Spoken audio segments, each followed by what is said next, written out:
وصحة ويقينا وعافية. اللهم افتح لنا كل خير، اللهم اكفنا بحلالك عن حرامك، وأغننا بفضلك عمن سواك. آمين يا رب العالمين. Alhamdulillah kaum muslimin rahimakumullah. Kita lanjutkan pengajian kitab Al-Arba'un Asy-Syababiyah, 40 hadis yang berkaitan dengan syabab. Dan kita sudah sampai pada hadis 22. Faqala al-muallifu hafizahullah ta'ala wa nafa'ana bihi wa bi'ulumihi fid dharain amin. An Abdullah bin Amr radhiyallahu anhuma qala sallaina kami salat ma'a Rasulillah sallallahu alaihi wasallam al-maghriba, salat maghrib. Faraja'a, maka pulanglah, man raja'a, orang yang pulang, wa aqaba, dan ta'qiblah, man aqaba, orang yang ta'qib. Ta'qib itu adalah intidharus shalah ba'da shalah, menunggu salat setelah salat yang lain, menunggu salat isya setelah salat maghrib. Nah, itu ta'qib. Ini paling mudah dilakukan oleh para pemuda, karena para pemuda belum banyak kewajiban dan tanggung jawab. Tapi kalau sudah bapak-bapak, nah mungkin sudah banyak tanggung jawab, kewajiban, sehingga tidak mudah melakukan ta'qib. Inilah sebabnya hadis ini dimasukkan dalam kitab Arba'in Syababiyah. Faja'a, maka datanglah Rasulullah sallallahu alaihi wasallam musri'an, dengan cepat. Qad hafazahu, telah terengah-engah, an-nafasu, nafas beliau. Itu terjemah gampangnya. Wa qad hasara, dan sungguh beliau telah menyingkapkan, an rukbatayhi, kedua lututnya. Ini menunjukkan bahwa lutut laki-laki tidak termasuk aurat. Adapun di atasnya lutut, yaitu paha, maka termasuk aurat, sehingga tidak boleh paha dibuka di depan orang lain yang bukan mahram. Rasulullah sallallahu alaihi wasallam bersabda, al-fakhidhu auratun, paha itu adalah aurat. Rasulullah sallallahu alaihi wasallam juga mengatakan, ghatti fakhidaka, tutupilah pahamu, fa innal fakhdha aurah, karena sesungguhnya paha itu adalah aurat. Hadis riwayat Hakim sahih. Tapi ini memang masalah khilafiyah. Sebagian ulama mengatakan paha bukan aurat, karena Rasulullah pernah pahanya tersingkap terlihat oleh Abu Bakar. Tapi kita punya kaidah. Kaidahnya mengatakan al-qawlu muqaddamun 'alal fi'li. Al-qawlu, sabda Nabi, muqaddamun, didahulukan, 'alal fi'li, daripada perbuatan Nabi sallallahu alaihi wasallam. Nabi bersabda, paha aurat, tutupi pahamu. Kemudian Nabi berbuat, pahanya disingkap. Mana yang kita pakai ini? Sabda atau perbuatan? Nah, kaidahnya mengatakan sabda lebih didahulukan daripada perbuatan. Kenapa? Karena perbuatan itu sering mengandung kemungkinan-kemungkinan. Misalnya kemungkinan itu khusus bagi Nabi, misalnya kemungkinan itu Nabi pas lupa, misalnya kemungkinan itu adalah apa namanya, sebelum adanya larangan tersebut. Wallahu a'lam. Kemudian faqala, lalu Nabi bersabda, absyiru, bergembiralah kalian, hadza, ini rabbukum, pemelihara kalian, qad fataha, sungguh telah membuka, baban, satu pintu, min abwabis sama, dari pintu-pintu langit. Yubahi, Allah membanggakan, bikum, kalian, al malaikata, kepada para malaikat. Yaqulu, Allah berkata, unzur, lihatlah, ila ibadi, kepada hamba-hambaku ini, qad qadau, mereka telah menyelesaikan, faridatan, ibadah fardu, yaitu salat maghrib, wahum, dan mereka, yantadhiruna, menunggu, ukhra, ibadah fardu yang lain, yaitu salat isya. Hadis diriwayatkan oleh Ibnu Majah. Hadis ini menunjukkan fadilah ta'qib, yaitu menunggu salat isya di masjid setelah salat maghrib. Nah, ibadah ta'qib ini bisa kita gunakan untuk amaliyah jamaiyah. Misalnya pengajian ba'da maghrib, misalnya lagi tadarus ba'da maghrib, atau bisa juga untuk amaliyah fardiyah, beramal sendiri-sendiri. Misalnya baca Quran sendiri, atau wirid sendiri. Yang penting kita berada di masjid, tidak keluar dari masjid, menunggu sampai sholat isya. Ini namanya ibadah ta'qib. Fadilahnya apa? Fadilahnya pintu langit dibuka oleh Allah, kemudian Allah membanggakan kepada para malaikat-malaikatnya.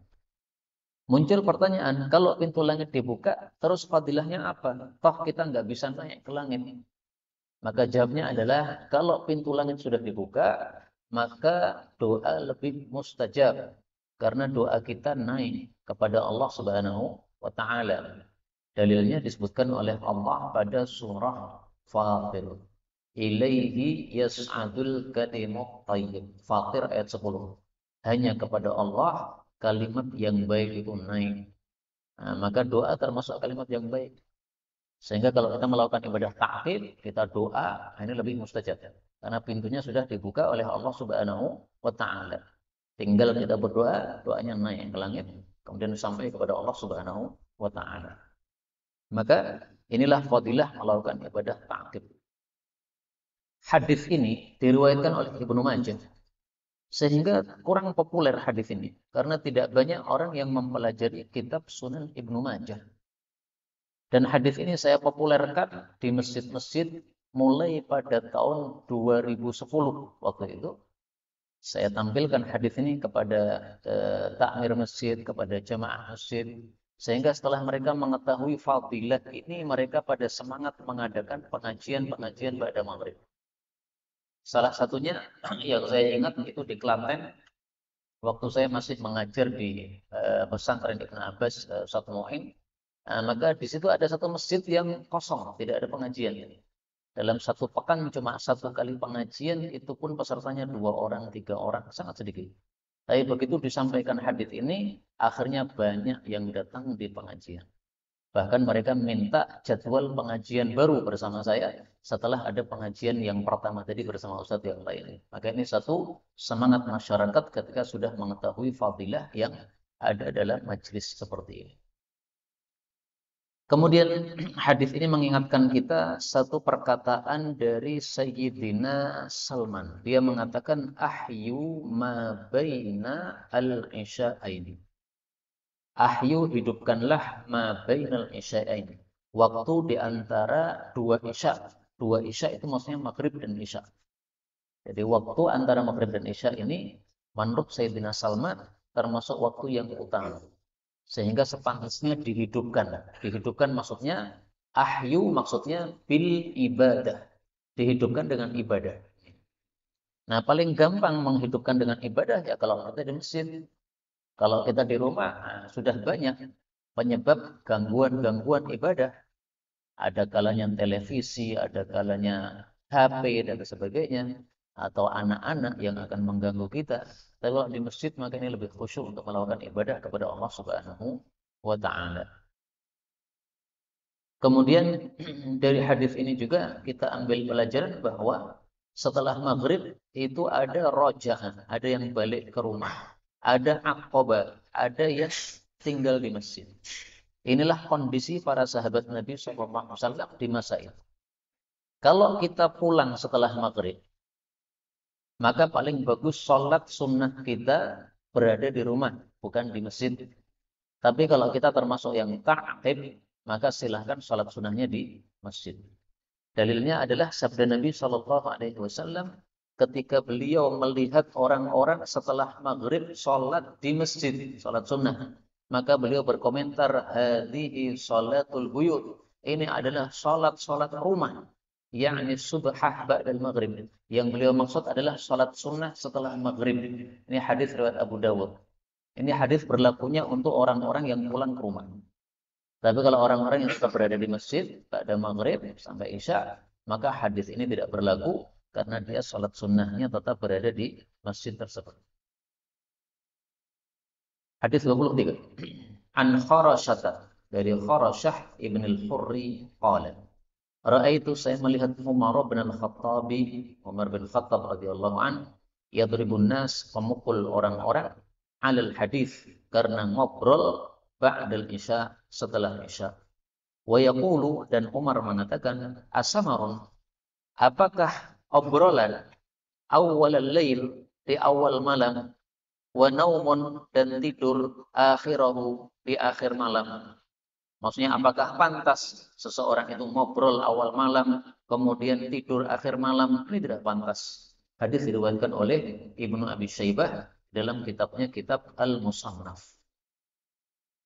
Hadis ini menunjukkan dua hal. Pertama, tegasnya Sayyidina Umar untuk menegakkan sunnah baginda Rasulullah Sallallahu Alaihi Wasallam.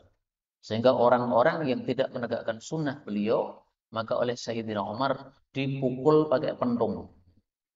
Jadi beliau itu suka membawa tongkat. Orang-orang yang tidak sesuai sunnah diacungkan tongkat pada kepalanya. Termasuk di sini adalah al-hadis ba'dal isya, ngobrol setelah isya. Ini enggak sesuai sunnah Nabi SAW. Maka dipentungi oleh Sayyidina Umar. Nah, perbuatan Sayyidina Umar ini apakah tepat ataukah tidak?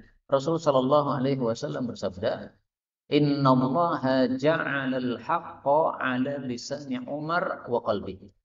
Inna Allah, sesungguhnya Allah itu ja'alal haqqa, meletakkan kebenaran, ala lisani Umar, pada lidahnya Sayyidina Umar, wa qalbihi, dan pada hatinya. Jadi hatinya Sayyidina Umar dikasih hidayah oleh Allah. Lisannya Sayyidina Umar dikasih hidayah oleh Allah Subhanahu wa taala.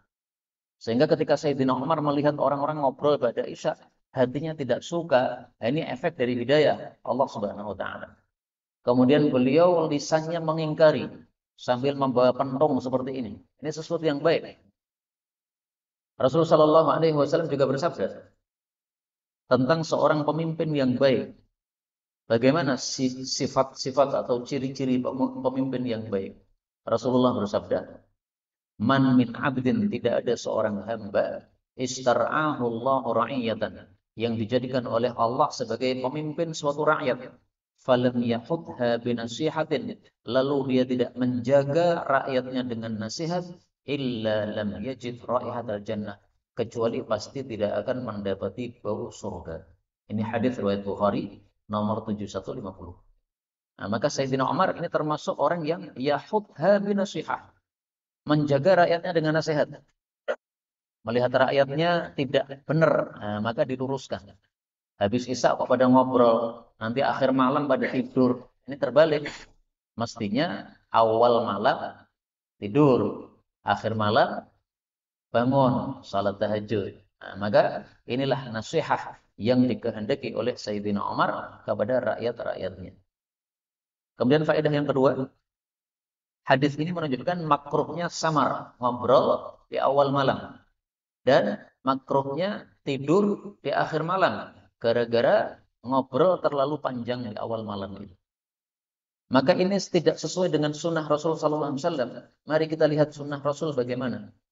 Kana yana awwalal lail, adalah kebiasaan Nabi, yana mau tidur awwalal lail, di awal malam, wa yuhyi, dan menghidupkan akhirahu, akhir malam, yaitu dengan ibadah.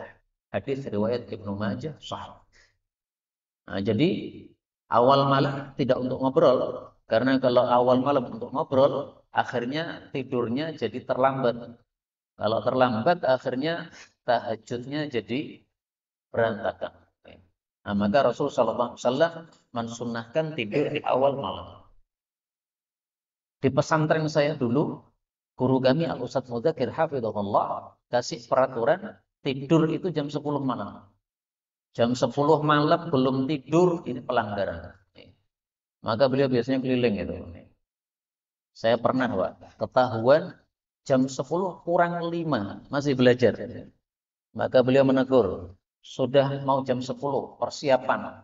Ini saking ketatnya kepada santri-santrinya untuk menegakkan sunnah sampai seperti itu. Kurang 5 menit aja beliau tegur. Padahal saya juga melihat jam. Yang 5 menit, jam 10 kurang 5 menit saya akan siap insya Allah. Nah, waktu itu masih belum selesai belajarnya, sebelum saya tutup kitabnya sudah ditegur oleh beliau. Supaya betul-betul sesuai dengan peraturan yang ada. Kemudian dalam jadwal yang beliau tulis itu santri hendaklah bangun jam 2. Maka tidurnya 4 jam. Di jam 10, 11, 12, 1. Meskipun yang bangun jam 2 ini nggak wajib, ini hanya hasungan. Tapi kalau tidur jam 10 ini wajib. Nah, tidur jam 10 wajib ini sesuai dengan sunnah Rasul sallallahu alaihi wasallam. Kana yanamu awwalal lail. Tidur awal malam. Nah, kalau di atas jam 10 belum tidur, ini dianggap oleh Nabi oleh beliau ini sudah melanggar hadis ini. Karena itu terus terang nih, ya inilah dasar saya, kajian tidak sampai jam 10 tepat. Karena kalau sampai jam 10 tepat, panjenengan pulang sudah jam setengah 11. Udah kelewat batas. Tapi jam 10 kurang seperempat saya sudah selesai. Nah, nanti kalau beliau suatu Ramadan masih ada keperluan kepada antum, beliau masih punya waktu. Tapi kalau sudah tidak ada keperluan lagi, maka antum pulang ke rumah jam 10, insya Allah ini masih menegakkan sunnah Nabi, yanamu awwalal lail, tidur awal malam. Maka nanti bisa yuhyi akhirah, menghidupkan akhir malam, jam 2 bangun atau jam 3 bangun. Kalau jam setengah 3 kita dengar adanya Pak Juman, jam 3 kita dengar adanya Pak Setu, maka sudah 2 kali kita dibangunkan di mantung ini. Alhamdulillahirabbil alamin. Hadis terakhir 24. Wa an Ibnu Abbas radhiyallahu anhuma qala. Ibnu Abbas mengatakan, berarti ini adalah hadis mauquf, bukan sabda Rasul sallallahu alaihi wasallam. Ini perkataan Ibnu Abbas. Majtama'a, tidaklah kumpul qaumun, satu kaum, fi baitin, di rumah, min buyutillah, dari rumah-rumah Allah, yaitu masjid. Yatadzakaruna, mereka mengulangi, saling mengulangi kitab Allahi, kitab Allah. Wa yatadarasunahu, dan mereka saling mempelajari kitabullah bainahum, di antara mereka, illa, kecuali, adzallathum, menaungi mereka, al malaikatu, para malaikat, bi ajnihatiha, dengan sayap-sayapnya, hatta yakhudu, sehingga mereka pun mengobrolkan, fi haditsin, di dalam obrolan, ghairihi, selain Al-Qur'an. Hadis diriwayatkan oleh Darimi dalam kitab sunannya, dan diriwayatkan oleh Muslim dari Abu Hurairah secara marfu', yaitu dari sabda Rasulullah sallallahu alaihi wasallam.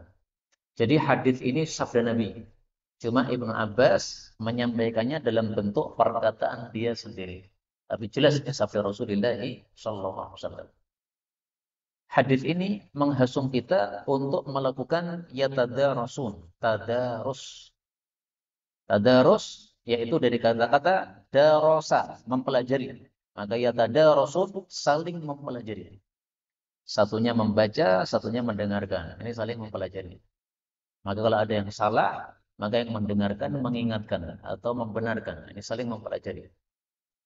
Maka hadis ini merupakan dalil bahwa disyariatkan tadarus Al-Quran di luar bulan Ramadan, sebagaimana disyariatkan tadarus Al-Quran di dalam bulan Ramadan. Kalau dalam bulan Ramadan, tentang hadisnya hadis Jibril.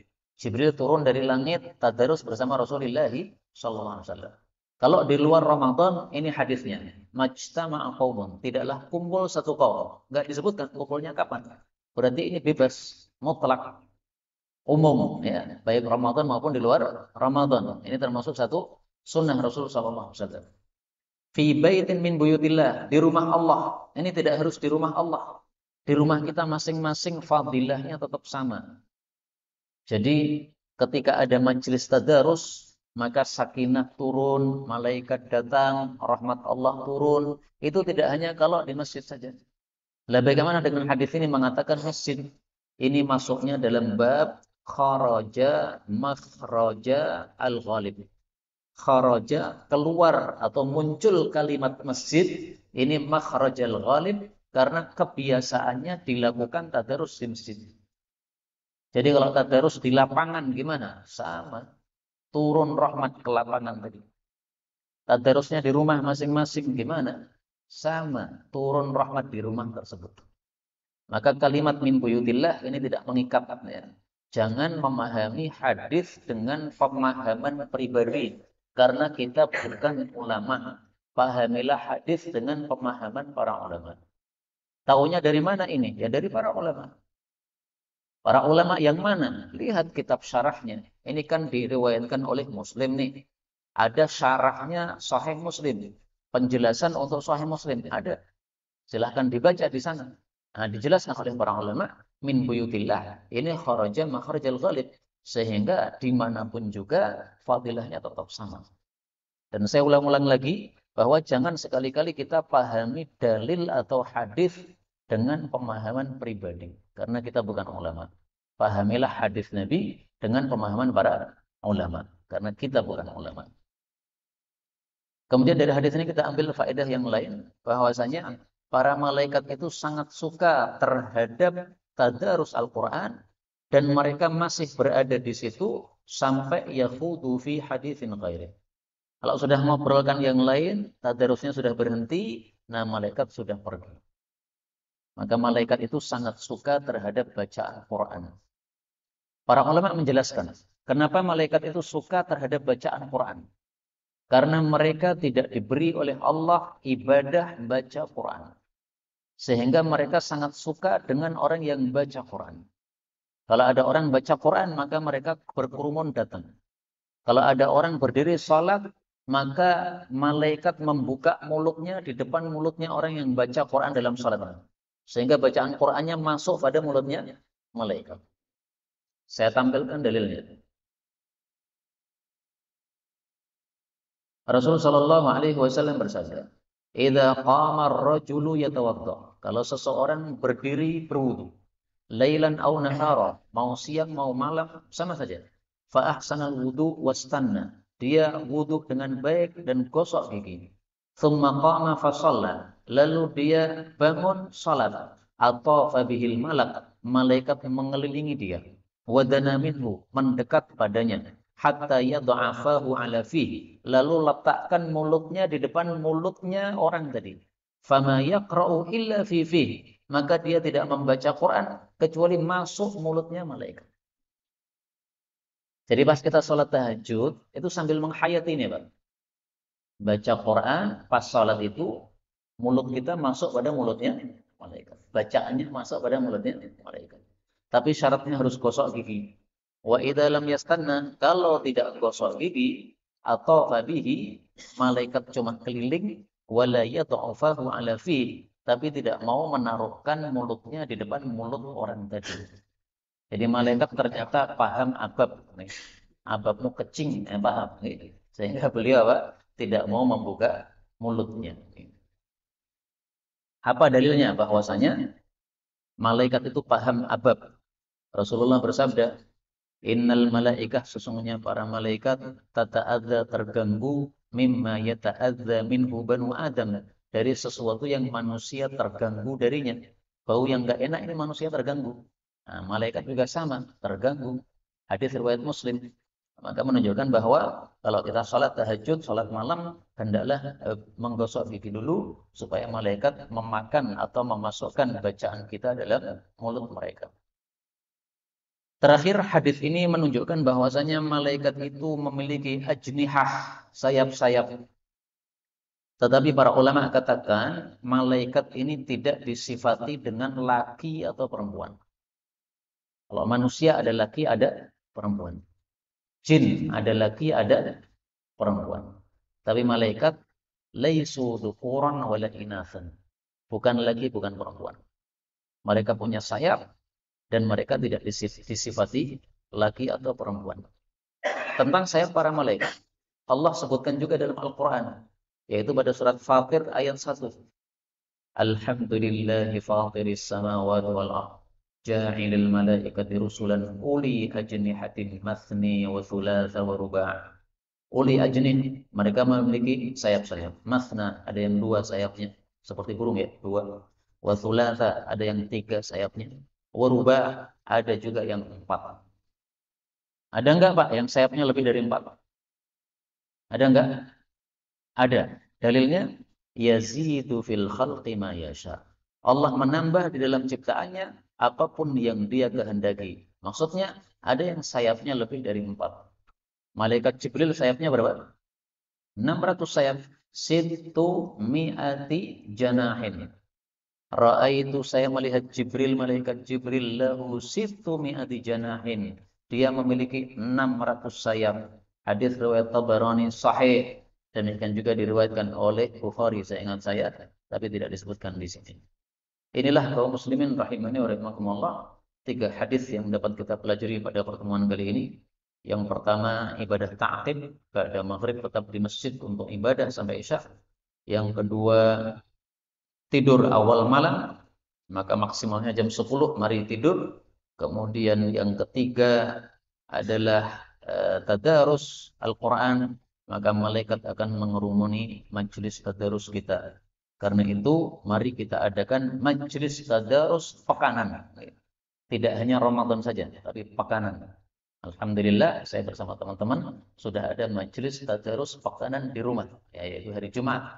Nah, silahkan bapak-bapak masing-masing punya majelis tadarus sendiri-sendiri, sehingga mengamalkan sunnah-sunnah yang sudah kita pelajari dari hadis-hadis yang sahih. Wallahu a'lam bishawab. Walhamdulillahi rabbil alamin.